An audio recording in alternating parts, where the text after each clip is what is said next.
This story began on a blustery day in August of 2022.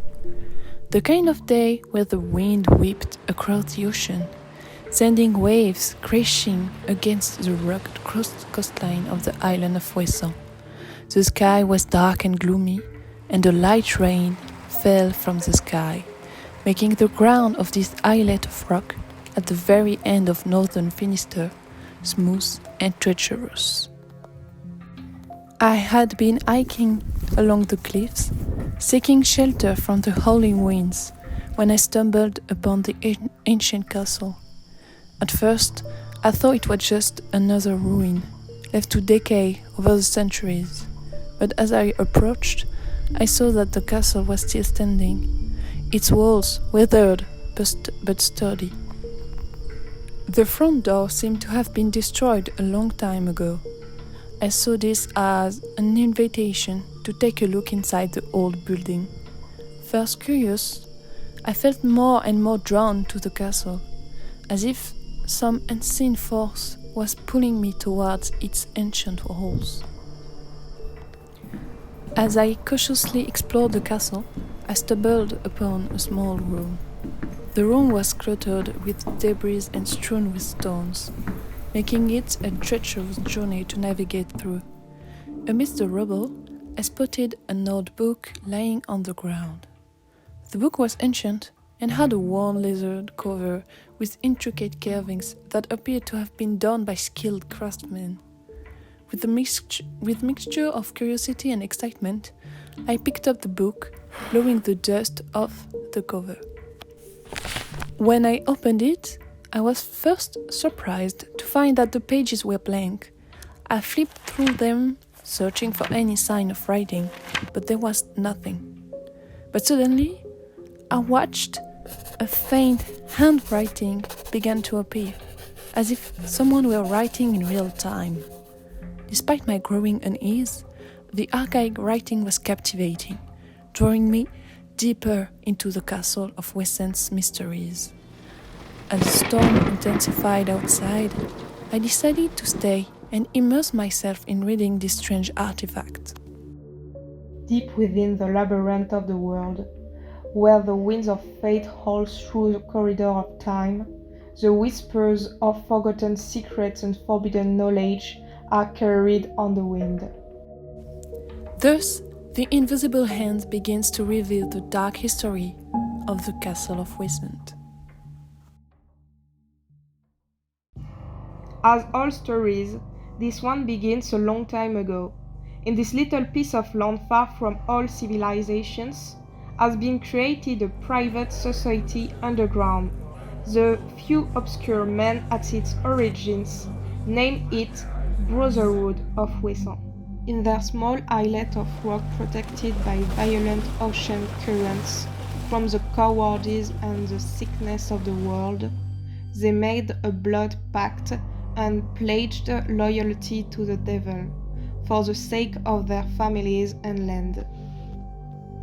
Indeed, over the last year, an increasing number of ships have been spotted near the island, causing anxiety and speculation among the islanders.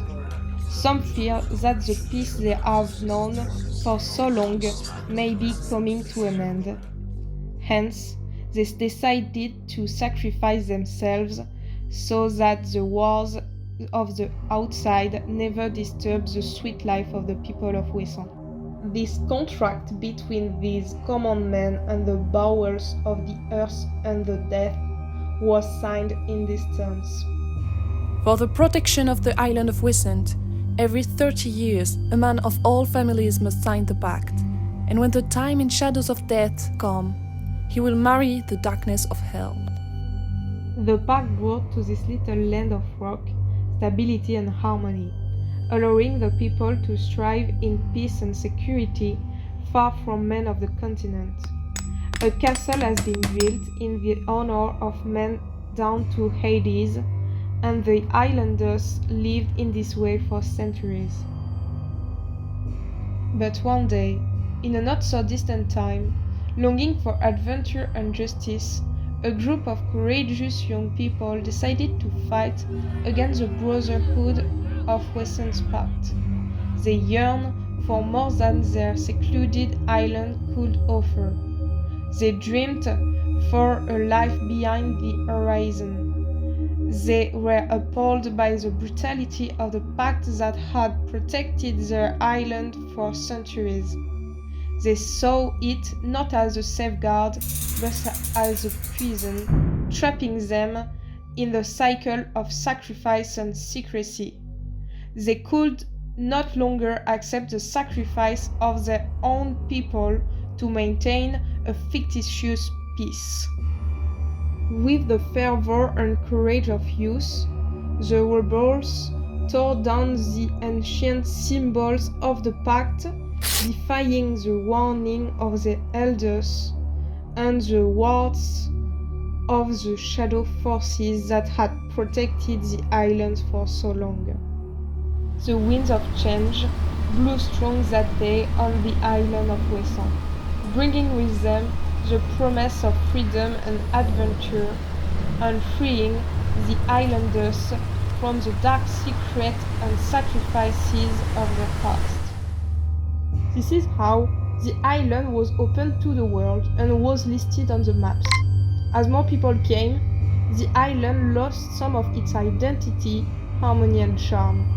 Many wonder if the decision to break the pact was truly wise, or if the island should have remained hidden and protected from the outside world.